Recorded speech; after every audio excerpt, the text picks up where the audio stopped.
to me is like an extension of high school. I can know what they're doing at all times, and do I really want to? It's just been fun. I mean, it's just been sort of a funny, like, oh my God. You know, like that. It's almost I like love it, but I hate it.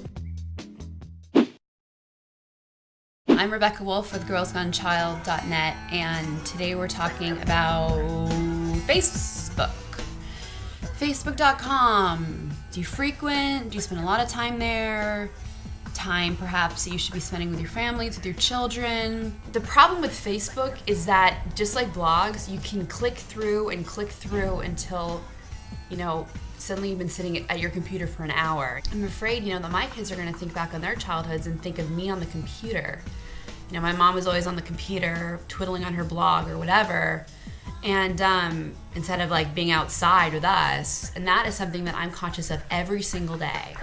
Believe it or not, I'm not really a Facebook user. I am a Twitter user. So perhaps we can just, substitute the word Twitter for Facebook in this conversation. I feel like I already have too little time as it is. And so I'm actually trying to reduce the amount of time I spend online. However, there have been times when both my husband and I, while on dates, like for example, we'll go see a movie, and after the movie's done, we'll sort of say to each other, how'd you like the movie? Yeah, it was good. Yeah, it was pretty good. And then we're both sitting there twittering about it.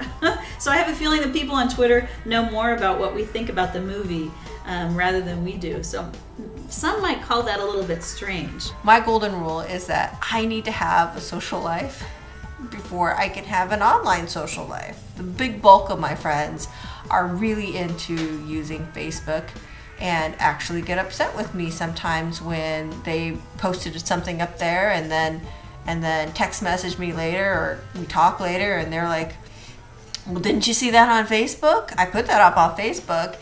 And I'm like, no, because I haven't logged into Facebook today. And then they look at me like I'm crazy because I didn't check my Facebook every hour on the hour. I'm still missing Friendster. Friendster was the big thing, I remember. So then when MySpace came along, I was like, I'm on Friendster, okay? I don't do MySpace. And then everyone left Friendster. So then I had to sign on to MySpace. And then everyone started getting on Facebook. And I was like, come on, I'm already on MySpace. Do I have to be on all these websites? Paige once told me that Facebook was the old person's MySpace. So I guess since I'm an old person, Facebook is within my domain. Although recently she's kind of backtracked a little and has informed me that now that she's a little bit more mature and transitioning into high school next year, that she would open a Facebook because that's what they're doing in high school. So I don't know. She definitely thinks that having both Facebook and MySpace at the same time is way too much work socially. I'm still one of the few friends on my block who even really spends time on the internet. So a lot of my friends are still sort of getting used to using email, and they Google like everybody else. But most of my friends aren't really online. Now, when I get on the computer and I'm on Twitter, I love it. It's been really a great way to sort of keep the isolation at bay. I mean, that's always been the thing that just totally drove me nuts. Stay-at-home parenting. The isolation of stay-at-home parenting has always been hard for me. And so that has been a great thing about sites like Twitter and Facebook. Actually, Facebook for me is the ultimate time saver.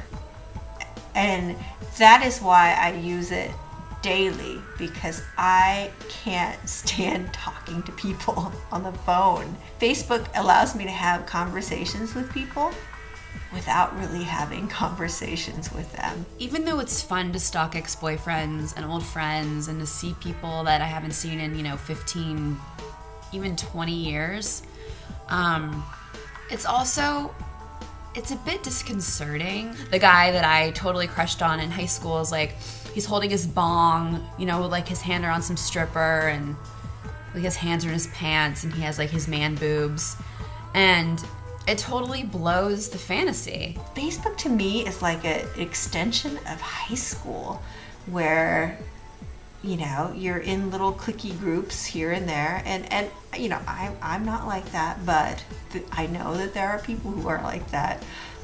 Or it's like a friend gathering machine. Now people are friending me on Facebook, and I have no idea who they are, but apparently they read my blog. Honestly, and this is gonna sound pathetic probably, but everyone that I'm friends with, I met through my blog. For me, yeah, if you're gonna Facebook friend me, unless you're like some psychopath, which I can usually tell when I click on your profile and see, you know, that you're a fan of lactating milkmaids and, you know, like whatever. I won't friend you, but I've probably friended 99% of people who have wanted to be my friend on Facebook. Now I feel like I can't stop. You know, it's like being a parent. Once you friend one person, then you gotta friend them all. Although if somebody else sends me one of those like cocktails at noon apps, I think I might my head might explode. Join the Momversation at momversation.com.